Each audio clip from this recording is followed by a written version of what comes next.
Hey everybody, welcome to Camp Kaiju. I'm your host Vincent. My co-host Matt Lespleen will be joining us here any second. We're going to talk about Peter Jackson's 2005 King Kong, the eighth wonder of the world. So we're very excited to break that down for you, the good, the bad, and the downright campy. I'll just let Matt in here. Thanks for bearing with me. Matt, you in? Hey, buddy. Hey, Vince, how's it going? Good. How are you? I'm doing well, thank you. Excellent. Okay, so now that you're in, I'm going to plug in my mic. And I think that might solve some of the audio issues on my end anyways. Okay. You're on your own. All right. Hopefully all goes well. So Yeah. far, so good. Okay. Yeah, so how about that Kong? Man, I hadn't seen this since it first came out, so 17 years, something like that. I had some vague memories of what I liked and mostly what I didn't like about it, but this time around, I really enjoyed it. I still have some quibbles, but it's a fun movie. I'm excited to talk about it. I feel the exact same way. The only time I had seen it was in the theater back in 2005. And so since then, like, I've fallen even more in love with the 33 Kong, the sequel to that one, Son of Kong, Kong Skull Island.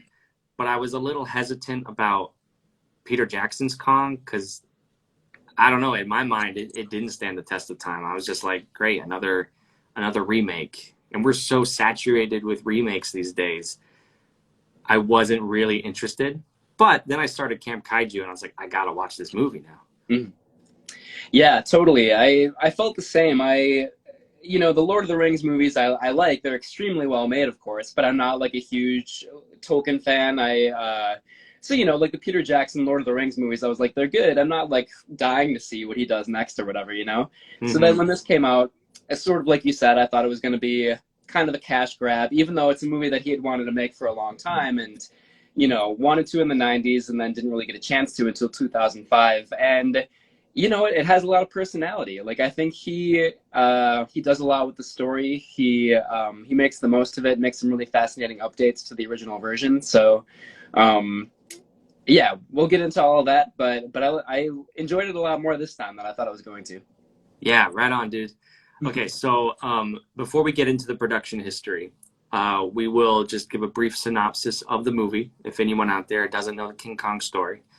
And then we'll just cover cast and crew. And then we will talk about some cool t-shirts. And then we'll get into the good, the bad, and the downright campy as we saw it with this motion picture. Can't wait. Okay, here we go. Here's the synopsis for Peter Jackson's King Kong. So the film opens in 1933, New York City. It is the height of the Great Depression.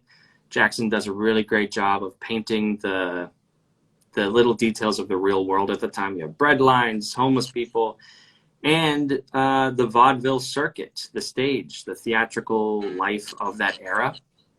And it's in this world where we meet Ann Darrow, and she is pretty much our protagonist, our human protagonist. She's a vaudeville actress. She sings, she dances, she clowns around, which is a lot of fun. You really get to already like her and be on her side. But then what happens is she is unemployed. Her show is shut down. She finds herself on the street. She finds herself desperate enough to try to steal an apple from a street vendor. She gets caught, but is saved fortuitously by Carl Denham, who is a movie producer and someone who has found himself on some hard times because he's like a really big, grandiose character who makes movies that match his personality. So he's running up the budget on some epic movie, and the studio says, Carl, we can't give you any more money for this. We're shutting it down. And Carl doesn't take no for an answer. So behind the movie studio's back, he decides he's still going to make his epic jungle picture. So that's where kind of the events are set in motion, he discovers Ann Darrow, says, "You would be great in my movie." Of course, she needs the money. She says yes. She also says yes because the screenwriter of the movie is acclaimed playwright Jack Driscoll, and she wants to meet him. So now you have Carl Denham, Ann Darrow, and Jack Driscoll. They get on board this ship to go to some far-off exotic island. Carl's the only one who knows where they're going. They're going to the mysterious Skull Island, which is just this like land that time forgot, full of dark mysteries. Even Carl doesn't even know what he's going to find there. But when they get to the island, the three of them, they go ashore with some of the production crew and some of the ship crew as well. So you got this big gang of people. They've got Tommy guns. They've got movie cameras. They're in for it. They come across a village seemingly abandoned. Well, it's not. It's full of native people who attack them, ambush them, kill a bunch of the white people, and basically all hell breaks loose. Driscoll, Darrow, and Denham get back to the ship. Things calm down, but that night, the natives steal aboard the ship, abduct Anne, and take her back to the island, because what they're going to do is they're going to sacrifice her to their god, who in this case is a 25-foot tall gorilla named Kong, who lives beyond the village walls deep in the jungle. So it's during the middle of this sacrificial ritual that Driscoll, this time Jack Driscoll, he rallies the crew to go save Anne, because now they've developed a romantic relationship. So then what happens is a classic adventure tale of damsel in distress. The crew, they go into the jungle, they encounter dinosaurs, they encounter giant bugs. Anything and everything is trying to kill them. Driscoll finds Anne with Kong atop a mountain. And now, and while Anne is being searched for, she and Kong have developed a relationship themselves, which is a really interesting relationship. And with that said, though, Anne, of course, goes with Jack. Then it's like a chase through the jungle. Kong is chasing them back to the beach. They get to the beach where Kong is trapped by Carl Denham, who recognizes that Kong, not this movie he's making, is his ticket to fame. So they capture Kong. They whisk Kong back to New York City, where Kong is put into chains on a Broadway show. And people come to see the giant ape, which of course breaks loose. And Kong wreaks havoc in New York City, finds Anne, whom he legitimately cares for these days, and takes her to the top of the Empire State Building, where Kong is then attacked by military aircraft, who just pump him full of lead, and then he falls to his death. And it's a really tragic ending to King Kong. There you go, King Kong. Spoilers abound. It's such a well-known story that hopefully they're not really spoilers, but one of the things I think is so fascinating about this remake is that its story in the broad terms is very similar to the original story. In like the broad outline, they go to Skull Island, there are adventures, there are dinosaur fights, the natives abduct Anne, all those things happen in the original as well. But the original is 1 hour and 40 minutes. This version from 2005 is 3 hours, 10 minutes. Peter Jackson really is able to indulge a lot of the characters and relationships more than the original even tries to do or has time to do. I think like the Ann Darrow character is a perfect example of that. In the original, we don't really know anything about her. She's had some bit parts. She was an extra in a couple things. But aside from that, like within a couple minutes of meeting the Carl Denham character, the Fay Wray character in the original is like, yeah, sure, I'll join you. Why not? Mm-hmm. So it's just, like the ability to sort of get a lot more into the characters in this remake. And some of the other changes, like the fact that Jack Driscoll, like you said, Vincent, is a playwright, whereas in the original, he's kind of this bland, very sexist, like, ship hand, sailor. Who for some reason the Fay Wray character falls in love with, even though he's a complete asshole. He's the stereotypical strong-jawed macho man. Yeah, which is sort of Peter Jackson, he kind of pokes fun at through the Kyle Chandler character in the remake. Kyle Chandler is sort of this matinee star who, is very handsome, but extremely vain, and Mm-hmm. has his moments of heroism, but revealed to be like not so bright most of the time. Mm-hmm. So that's just a long way of saying that I think it's fascinating how similar the broad plot outlines are to these movies, but just how much Peter Jackson does with it. He makes it a totally different film. Right, which is why I thought I should indulge, just like Peter Jackson, I should indulge in the synopsis a little bit because it is the same, but there are some key differences in the characterizations. Definitely. Yeah. So as those characters, you mentioned Kyle Chandler, who plays a role. Naomi Watts plays Ann Darrow. Jack Black plays Carl Denham. You have Adrian Brody as Jack Driscoll. And you have Andy Serkis playing King Kong through cat motion. Yeah. Right. Yeah. Obviously directed by Peter Jackson following Return of the King. You mentioned some of the production history of this movie going back to even the 1990s, which I was surprised about. I didn't realize, because, a lot of times movies, they're rumored to be in development. But what makes this one unique, I think, is that Jackson himself had been attached to it for that long as just like a pet project.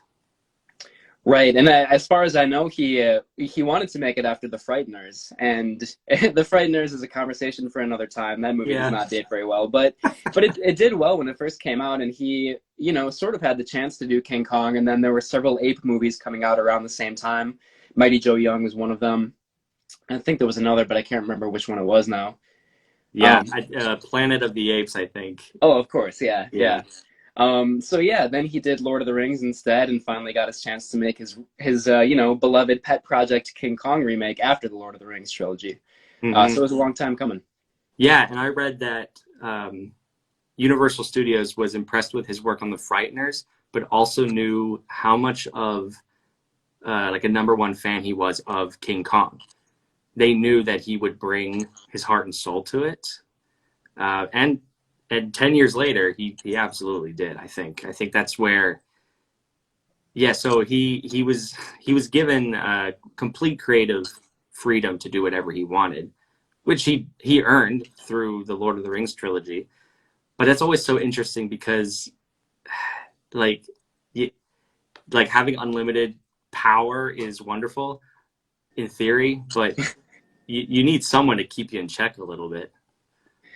Yeah, I think, if you don't have all the money in the world and you have producers kind of breathing down your neck, we sort of talked about this with Mimic a couple weeks ago.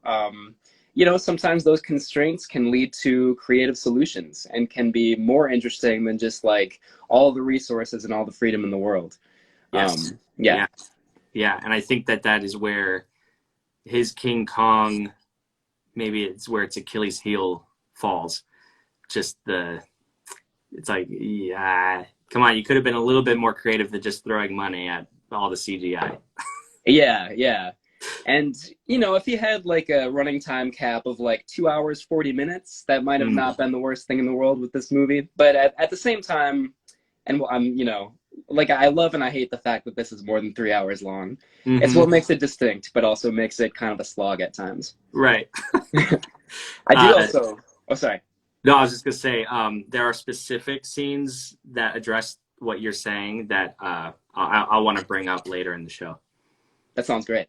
Yeah. I just wanted to briefly mention, too, even before The Frighteners, his movies in New Zealand, early in his career, like Meet the Feebles and Dead Alive, are really fantastic and just like gory and fun and stylish. And, he's, of course, become well known for Lord of the Rings and King Kong and the Hobbit movies and things like that. But like even going back to the very beginning of his career, he was such a fun, stylish director. And sometimes I still think that his earliest movies are his best, but we still see like glimmers of that just like wild kinetic style through all of his movies. So it's fun to see that throughout all of his films. That's really interesting. I honestly don't know Peter Jackson's work beyond this and Lord of the Rings. I've seen The Frighteners, but it was such a long time ago that, you talked about early films in his career in New Zealand. It reminds me of some of the conversations we had with Guillermo del Toro, just like a foreign filmmaker and doing his own thing. And then he comes to Hollywood, and now he has all these resources. And I would be interested in exploring his early filmography to trace sort of this evolution of indie foreign filmmaker to like Hollywood, mountaintop. Yeah, it's a fascinating progression. I think Del Toro is a perfect example as well. And like whatever problems I have with with King Kong or with Mimic, which we talked about a couple weeks ago, like it is very exciting to see like a talented, skillful director come to Hollywood and like eventually, even if not right away, like be able to make their own movies in their own style. It's very cool to see, and Peter Jackson has been able to do that for better and for worse, I think. Yeah, and maybe I should know. I don't. Has he done anything since King Kong? Like the Hobbit movies, sure, but he has had some interesting documentary projects recently, and I have to admit that I haven't seen these. But there was Let It Be, the 4-hour-long Beatles documentary. Yeah, and the World War I doc. Yeah, which I'm really excited to see that. And I should have seen it in theaters, but like it sounds like the way that he colored that very old film and like sort of restored it to sort of just like mind-blowingly beautiful, like yeah, just you would not be able to tell that footage was shot like 100 years ago from what I've read. So yeah. He's had some interesting projects recently, which are like not at all like King Kong, from what I understand. Right? Maybe he just needed a break from big budget epics. Yeah. It seems like it, yeah. which is admirable. For sure. Yeah, know when to take a break, because the Hobbit movies were not well received.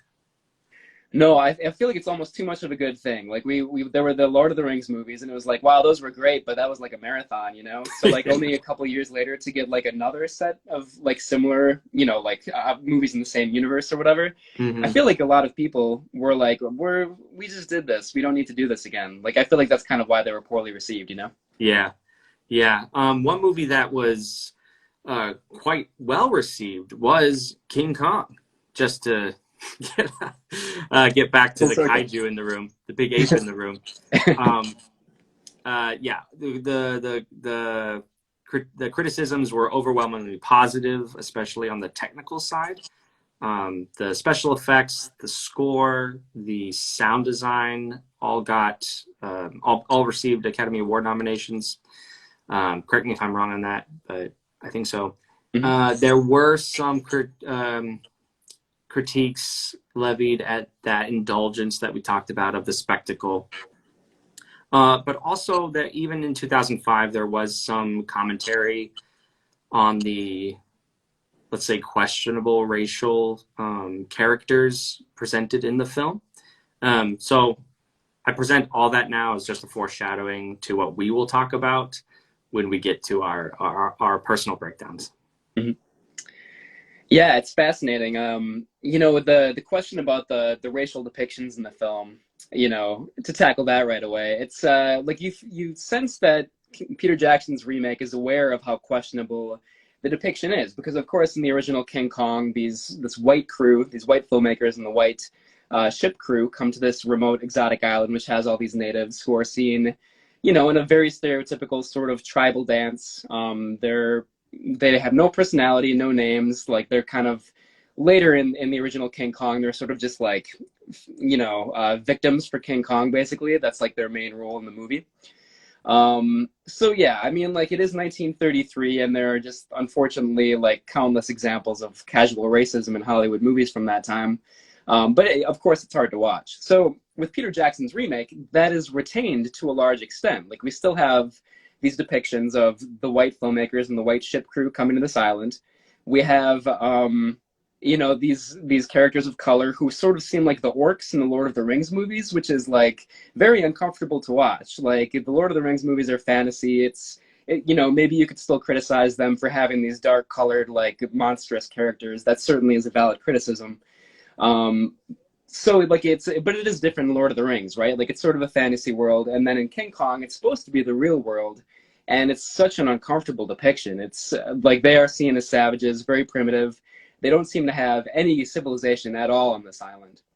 And I just think it's interesting because Peter Jackson and the filmmakers seem aware of this. They actually sort of bring up Heart of Darkness, the Joseph Conrad novel, which is well known for being a critique of European colonialism, but has also been accused of, racist stereotypes of the African characters in that novel, especially by Chinua Achebe, the Nigerian author. So I feel like the King Kong remake is, there's a character reading Heart of Darkness, and I feel like that's setting us up to think about how is this movie's depiction of Native characters part of a larger, like, very vile and very nefarious tradition of depicting Black characters in this way, characters of color in this way. So it's self-aware, but that doesn't let the movie off the hook. Like, it is, I feel like if you're depicting characters like that in 2005, you need to reconsider it. You need to sort of make it clear that, these are characters, these are flesh and blood human beings. There is a civilization there.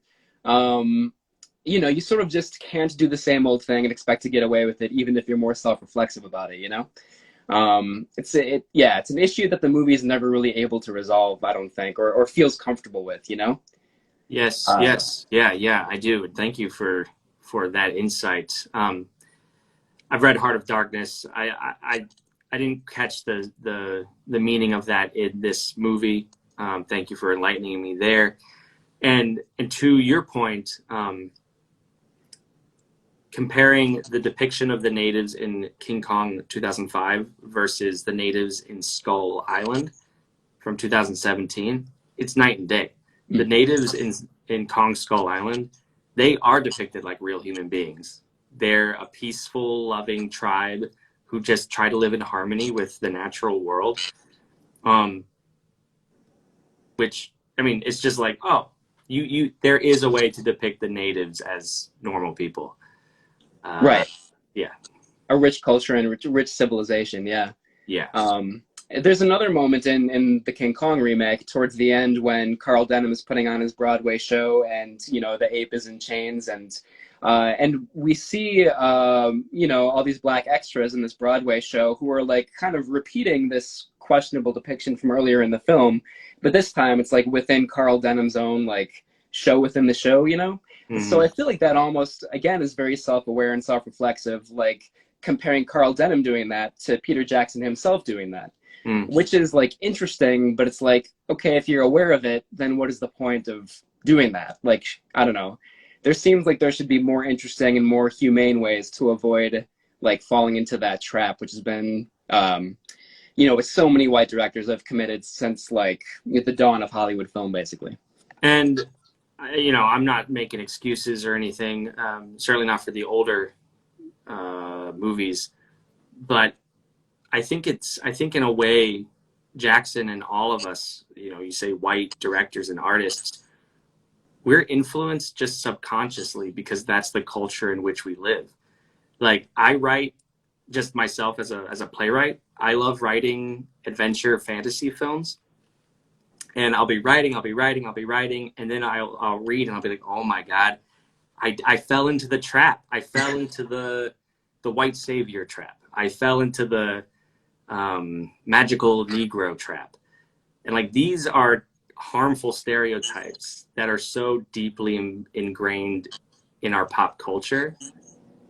You'll just find yourself writing those, and you don't even realize it.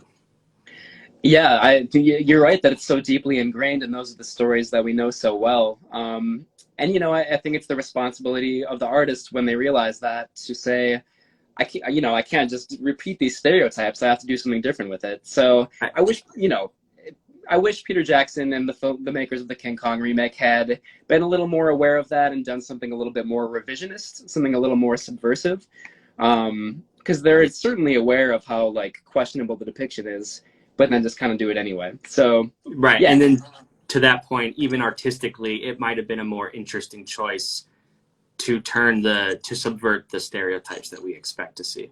Yeah. And, like certainly one of the larger themes of the movie is that there's not that much of a difference between like the, quote unquote civilized American, like New York world that we see in the beginning and the end, and the, seemingly primitive savage world on the island. Certainly one of the themes of the movie is that both of them are equally barbaric and violent. Yep.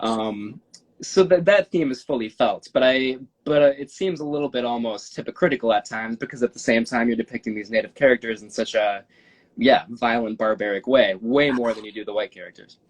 Yeah, we could go on and on about this because I was almost turned off during the tribal moments. Yeah. I don't need to see orcs in a King Kong movie when they're not supposed to be orcs. They're supposed to be human beings. Exactly. Yeah, it's a big issue for the remake for sure. Yeah. Okay. So that's what we didn't like about the movie. Before we get into the good and the campy, I do want to pause and give a shout out to our sponsor, our t-shirt partner, banditsemporium.com. They are great. They provide us with cool swag. I'm rocking a Frankenstein t-shirt right now. Hey, he's just misunderstood, people. He wants love for Valentine's Day like everybody else. You can get this shirt and others for 10. Yeah, there you go, Matt. Like this classic. The OG logo right there. Yeah, it's beautiful. Both of these shirts and others are available at banditsemporium.com. You can get 10% off by using the promo code Kaiju, and you can check out their link in our bio, or again, visit banditsemporium.com. As they say, we sell shirts. All right, thanks everybody for hanging out with us. We are enjoying this conversation, and we really want to dig into what we liked about this movie because there's a lot. But Matt, I want to hear more about you, or more from you. Yeah, what I like, I think my favorite thing about this movie is the relationship between Anne and Kong, which is like surprisingly extremely moving. It's very, very effective. And that's largely due to Naomi Watts and Andy Serkis, who does, as he did in the Lord of the Rings movies, just like amazing acting, like with motion capture technology. The soulfulness that we see in Kong's eyes is really, really effective. And the relationship, you alluded to this before, Vincent, but the relationship between them, it's not exactly a romantic relationship because, obviously that would not work. Anne seems aware of that. Like, there's a moment when she's about to be rescued by Jack, and she seems sad that she's going to be rescued because she's going to be taken away from Kong. But then, Naomi Watts does such a great job in this scene because she must be thinking, I can't stay here. Like, there's no way this would work out for me. This can't be my life, even if it seems like she kind of wants to, Yeah. So then there's the tragic ending, which, of course, on the Empire State Building, Kong is shot down and plummets to his death. And I was tearing up. It's really, really effective. And, whether it's a romantic relationship or just like a really sincere friendship between two people two animals, not people, who... living beings, have this unspoken connection. It's and again, like the original doesn't really have the time or the inclination to do that. Like, it is sad when Kong is killed in the original, but certainly there's not like a bond between Kong and Anne in that movie, I don't think, not at the same extent. So it's done so well, and it's really touching. It's so that's probably my favorite thing about the movie. I think, like the monster fights are so fun. Like, they're really well done, especially the one where Kong is fighting 3 dinosaurs at the same time. It's just, it is a very long scene, but I'm okay with that, like going on for so long. So that stuff is all fun to watch. The giant bug part is legitimately scary and really disgusting. Yeah. And then I have one more thing that I really liked about the movie, but it's also in my campy category, so maybe I'll save that to the end. Yeah, save it. I'm right there with you. I think it's only natural to compare this movie to the original. The original, I think, holds up as a classic film in different ways, but I think what makes King Kong 05 so rewatchable is that it expands and deepens those relationships. It deepens that relationship between Anne and Kong. And like you, I was crying. I think I was home alone watching this movie, and I was just a mess on the couch. And that is a testament to Jackson's devotion to building this relationship, in addition to Serkis's and Naomi Watts's portrayals of the characters. And they get along so well. Kong is so personable and funny. He like plays jokes on Anne, but then like he has feelings that get hurt, and he's just a fully fleshed character. And it's, I mean, in that regard, it is worlds better than the 1933 version. The dinosaurs on Skull Island, I love seeing them. The Brontosaurus, the Velociraptors. It's like, sure, we got shades of Jurassic Park, but whatever. That's what we want. We're out here to see it. And Kong came first, so he could do that. And the bug scene.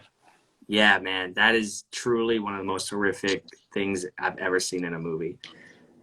Yeah, I have a phobia of spiders and bugs to begin with. That's like my what's the word? Senseless fear. That's my phobia. Yeah. So yeah, that scene really got to me, and I feel like something that Peter Jackson does really well, also in the Lord of the Rings movies and in the bug scene, is he has these like sad action scenes where like there's action going on, there's all this mayhem, Oh yeah. but it's like all hope is lost. The music is kind of somber. Like it's really well done, and it's not only exciting, it's also like you think that maybe the characters are all going to die. You're totally right. Alluding to Lord of the Rings, because there's that moment where like Andy Serkis, he plays another character, right? Another a member of the ship, and he's hacking at these slug things with his machete, and as like one will latch onto one arm, one will latch onto the other, and the score like deepens and mellows, and like you say, it becomes hollow, the action almost, because you're seeing this man swallowed alive by slugs. And in 2005, I felt like throwing up. Last week, I felt like throwing up. Yeah, absolutely. It's so well done, and I feel like you've when characters die, because several characters do die in that scene, like you feel it. It's not just like, oh yeah, some other character just like bit the dust in the background. Like that sense of mortality and danger, you really feel it. Yeah. Do you know the trivia about that scene? With the original? Yeah, I do. You should tell that story though if you want, because I love that story. Yeah. So again, I think this just speaks to Peter Jackson's undying love for King Kong. And I didn't know this till I did my research, but in 1933, the original makers of that movie had a whole sequence planned out where after King Kong, he causes the whole party to fall down a canyon into a chasm where they battle these bugs. Well, in the 33 version, that scene was like storyboarded out. They had some test footage, but it didn't make it into the original cut. Peter Jackson says, I want to include that in the original cut. So they did. And it's just like, it works. Like, that's an indulgence that works. And knowing the backstory behind that just makes it all the more richer. Absolutely. I love that. I heard a slightly different version of the original story, and I think like there's still like kind of debate about what actually happened. What I read was that they did film that scene, and then they showed it during like a test preview screening to an actual audience in California somewhere, Santa Barbara, I think it was. And according to the director of the movie, one of the directors, Marion C. Cooper. Yeah. According to him, so it's kind of maybe taken with a grain of salt, but he said that audiences were so scared that they like fled the theater, and he was like, all right, we have to cut this out. It's too scary. Like nobody's going to stay to watch the rest of the movie. So, again, that might be apocryphal. Maybe that didn't happen, but sure. Like they've never found the footage, so perhaps they didn't shoot it. But either way, I do love the fact that Peter Jackson shot it and included it because it's one of the best scenes in the movie. Yeah, it's one of the most memorable for sure. And I think that, what was I going to say? Peter Jackson's love for the movie and bugs and, no, I lost it. Never mind. Right. Oh, I do remember. One of my other favorite things about this movie, there are numerous Easter eggs to the 33 Kong. that if you haven't seen the 33 Kong, they'll go over your head. But I was like, it's like a weird meta, like Carl Denham in Peter Jackson's is filming this jungle picture while making reference to Marion C. Cooper filming this ape picture. And I'm like, what? Yeah. Yeah, sometimes like the film in jokes in some other movies I think can be like a little bit too film nerdish or whatever, you know, but here it's great. Like you just feel the fun of it and like the genuine love for cinema. It's really contagious and fun. Yes, contagious. That's the word. I like it. Even down there's like a Pepsodent ad in Times Square in the original in the 1933 version, which Peter Jackson recreates like verbatim, same exact advertisement in Times Square towards the end of his remake. Just little stuff like that is really fun. So cool. I'll move on to the bad a little bit because you mentioned the T-Rex scene, and that is a perfect example of brilliant scene. Love the idea. We got 3 T-Rex and Kong, but man, it goes on a little too long for its own good, don't you think? Yeah, for sure. Yeah. To the One point. case. Sorry. Yeah, it's just like, this was really great for the first 6 minutes, but now it's been like 15 minutes, and I get it, Yeah. That's one case where if he had a producer looking over his shoulder that was like, you need to cut this down, like that probably would have helped the movie for sure. Yeah. But that's the thing. Not that it like hurts the movie, because clearly we love this movie, but I read a review. It's just like there's a tighter movie within this story. Yeah. Yeah, absolutely. Yeah, there are several moments like towards the end when Jack is about to rescue Anne and like these bats suddenly come in and like attack King Kong. Like that kind of, it's not super long, but it goes on for like 5 minutes and it's pretty late in this like 3-hour plus movie. So you're like, now there are giant bats. Come on, we could like move it along a little bit. It's cool that they're like just everywhere you turn, there are like monsters everywhere, but maybe there are a few too many towards the end. Yeah. Another example of indulgence was that the Brontosaurus stampede. And not only was it like, I like the idea, it does move the plot forward. It's the CGI in that scene. And it's a weird thing with this movie because the special effects with Andy Serkis and that motion capture technology, I think that does hold up really well. But there are some really crude CGI used throughout that almost looks like a cartoon these days. I'm like, dude, that's bad. Yeah, that stampede is the best or worst example of that. Like,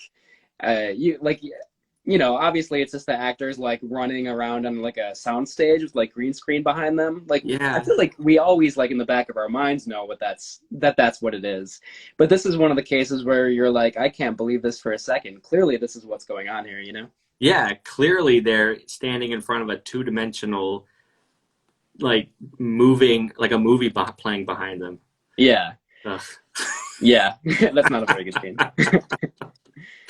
And it stands out so much more because everything else around those moments is perfect. Yeah, or so, like the special effects can be perfect.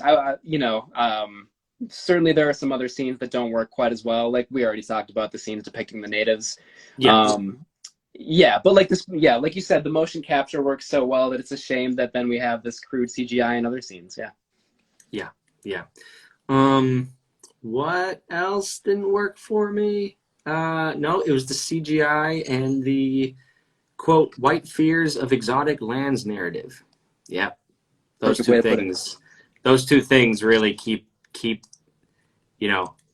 I said the word perfect earlier. I was alluding to Andy Serkis's work because those two criticisms I have keep this movie far from perfection in my mind. Yes, I would absolutely agree with that. Yeah. I think like I'm glad that the movie has a sense of humor, but I think that doesn't always work very well.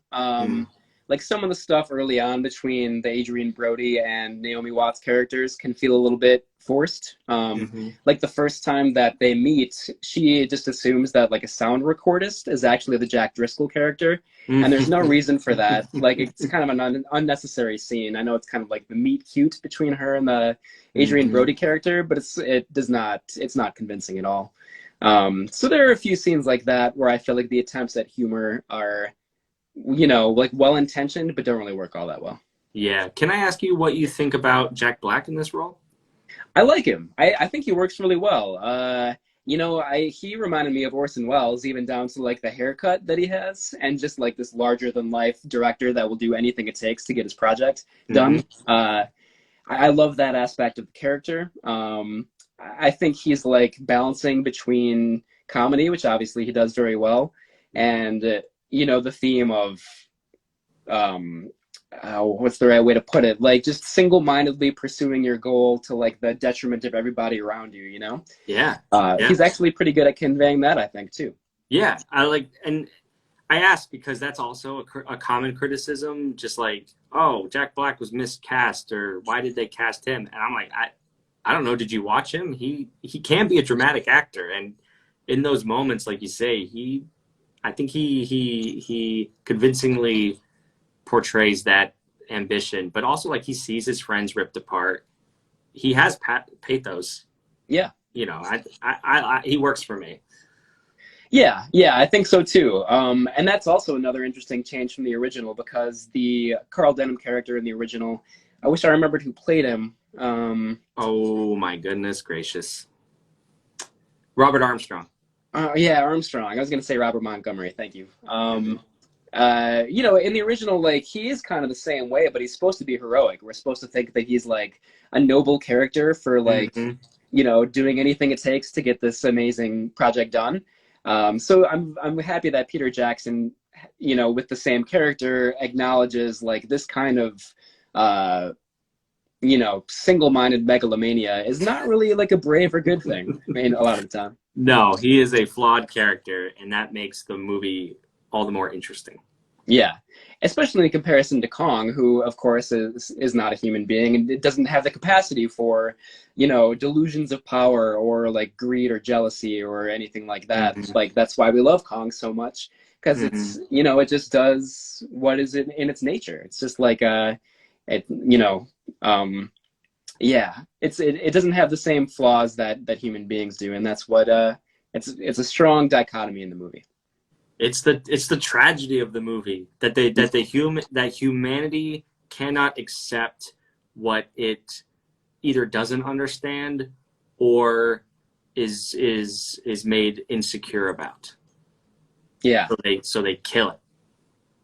Right, and then that's similar to the Hayes character, one of the few black characters in the movie who was not one of the tribal characters. Hmm. He has this interesting dialogue scene where he's talking to Jimmy, the Jamie Bell character, Hmm. and he basically says that, and it plays like voiceover narration because we're seeing other things take place on screen, and Hmm. he's saying like they're talking about Heart of Darkness, the novel, which we talked about before, and the Hayes character is saying, it's about humanity like staring into their worst qualities and their worst fears.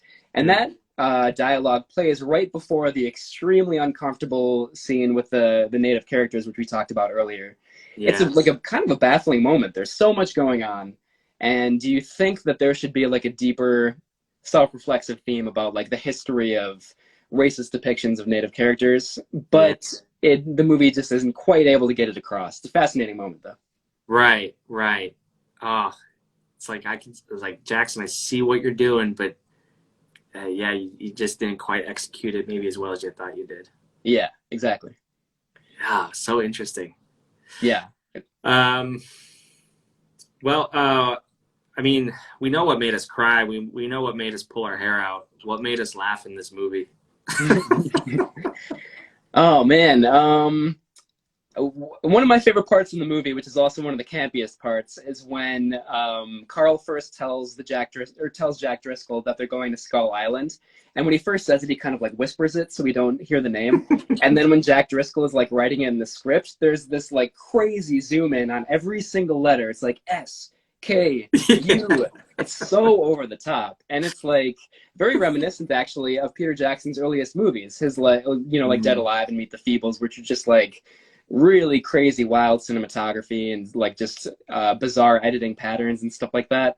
So I loved that part where Skull Island is just like this over the top, like foreboding omen. That's so well done. I love that. Yeah, I thought it mirrored the essence of what Skull Island is, over the top and dramatic. Totally. Yeah. I love that part. I think another campy part for me that didn't work quite as well is the very end, which is an homage to the original. The famous last line of dialogue. It wasn't the airplanes, it was Beauty killed the Beast. Yeah. And that is, I think, the last line in the remake as well, spoken by Jack Black's character. And it feels inevitable that that's going to be the last line of the movie as like a tip of the hat to the original. But it does feel a little bit like tongue-in-cheek, and it feels like an inappropriate way to end this movie, I think. Sure, especially now that in this movie, we have a different relationship with Carl Denham than we have with Carl Denham in the 33 version. In the 33 version, I think it's still easier to be on his side as a sympathetic, heroic but flawed character. In Jackson's version, we've seen the dark side of this Denham, so to give him the final moment does seem a little off key. Yeah, with a level of insight that it seems like he hasn't had throughout most of the movie. Yeah, he hasn't earned. Well, but I was gonna say maybe he hasn't earned that, but I don't know. I think I could give him the benefit of the doubt of a character arc going through what he has gone through and caused the death of so many people. In a sequel, he's probably in jail, right? Right. Yeah. That's interesting. Yeah. Perhaps like the very end of the movie is his like the beginning of his descent. Yeah. Possibly, yeah. Now I say that this movie wasn't interested in exploring that, so it does feel a little shallow to give him that line. Yeah. Trivia. Fay Wray herself was approached by Peter Jackson to say that line at the end of this movie. But I did not. No, she died in pre-production, unfortunately. Wow. I had no idea. That's kind of amazing. Yeah, I was like, she was still alive? Crazy. Yeah. I guess she did. Yeah, so she died in 2005? Must have been, yeah. Or 04, yeah. Okay. I don't know. Well, that would have been like a very moving tribute to the original, but alas, yeah, it was not to be. Alas. So Fay Wray played the Ann Darrow character in 33. Naomi Watts' Ann Darrow character was my campiness. Not her character, but the way Kong treats her physically. I just couldn't help but notice that in this movie, every time Kong and Ann are together, Kong is literally throwing her around like a rag doll. And it's like fun and lighthearted, but I couldn't help but think of the real life physics of that. And like, no, she would die. She'd have a snap neck. She'd have whiplash. She would not survive being thrown around by a giant monkey ape. No way. Yeah, I definitely thought that a lot. Yeah, that does not scientifically hold up for sure. But also, like a quick shout out to like the original King Kong is a pre-code movie. We haven't even talked about that at all. And it's one of the most interesting parts of the original King Kong. Yeah. But the fact that Kong is able to like undress Fay Wray's character in the original, even though like his fingers are like the size of her entire body, like of course that's ridiculous too. It's part of like the world of King Kong, but yeah, it does not hold up to scrutiny. No, and I'm really glad Peter Jackson took a more platonic route with their relationship. It works at 33 because it still actually, it doesn't, for me, it never crosses the line of just awkward. Like you say, it's more campy. It's more like, oh, this is weird but funny. If Jackson was to pursue that in the 21st century, it might be weird, not funny.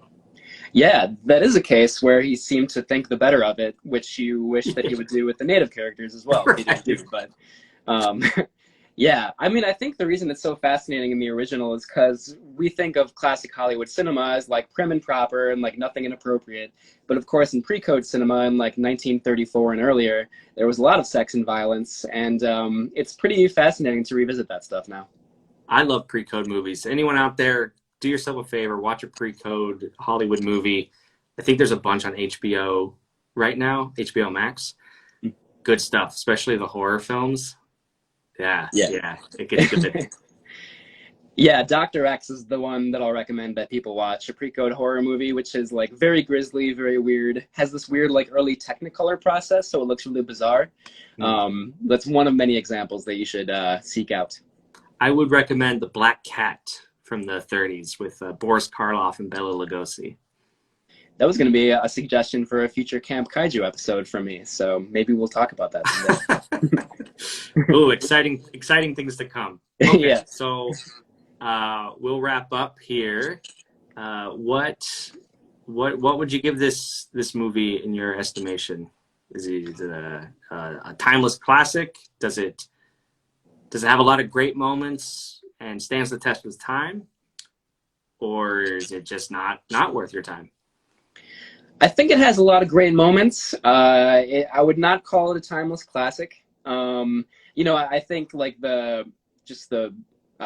discomfort, even if it is very interesting, of the native characters and how the movie doesn't quite know how to do that in a subversive way for the 21st century. I can't look past that. I think that's an issue. And I think the good and the bad thing about this movie is that it's more than 3 hours. Peter Jackson can do whatever he wants, including, like 15-minute long Kong and dinosaur fight. So yeah. It's self-indulgent for better and for worse. You're glad that he's able to like create something with so much personality, but that's not always a good thing to just be able to do whatever you want. Well said. I do think this is interesting. I always love doing this because I love hearing your thoughts, because then it makes me not reconsider, but maybe reframe the narrative in my head a little bit. Mm-hmm. I think this movie is a classic. I think it does hold up, with a major asterisk on the native characters. Like, you just have to know that. However, it's classic because I love King Kong, especially the original movie. So I don't know if you would enjoy a 3-hour runtime with racial caricatures. If you didn't already know what you're coming into, you know what I mean? Yeah, I think you're totally right that you do kind of need to love the original to enjoy the remake. Yeah. But for that reason, for lovers of cinema, especially lovers of early horror, it is a certain kind of classic, and I think it's a must see. Yeah, for sure. Cool, man. All right. I love that discussion. That was perfect. Yeah, I agree. Always a pleasure. We got really deep there for a little bit.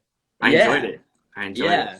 Yes, indeed. I mean, I love that how many different directions our conversation's going. So this was no different. So everybody watching this or listening to this, we did run a little long on our usual 30 to 40 minute window. So what I'm going to do, as I did with Mimic, was I'm going to take a portion of this and release it next week or the week after this as sort of like a bonus extra material. So stay tuned for that on the podcast. Follow, like, subscribe, engage with us on the podcast, Instagram, website, Letterboxd, Twitter even, wherever it is, search Camp Kaiju. And Matt, what are we talking about next time? In 2 weeks, we're going to talk about another remake, Cat People by Paul Schrader from 1982. We talked about the original Cat People in the fall. I believe that was in October. Really, really great movie. Very subtle and understated. The remake of Cat People by Paul Schrader is as far as possible in the other direction. It's over the top. It's pretty sleazy, very bizarre. And I love it. I love Paul Schrader, one of the most interesting directors in the United States over the last 50 years, I would say. We're going to have a lot to talk about in a couple weeks. Okay. Well, I can't wait to see it. I have heard the term erotic thriller attached to it. So I think we're going to go to some uncharted territory in Camp Kaiju. Indeed. Maybe leave the kids at home for this one. It's always suggested for Camp Kaiju, I would say. I love it. Thanks, man, for being a part of this. I appreciate it. Thank you. Always a pleasure, and I look forward to next time. Hell yeah. Have a good night. You too. See ya. And everyone else, till next time, stay campy.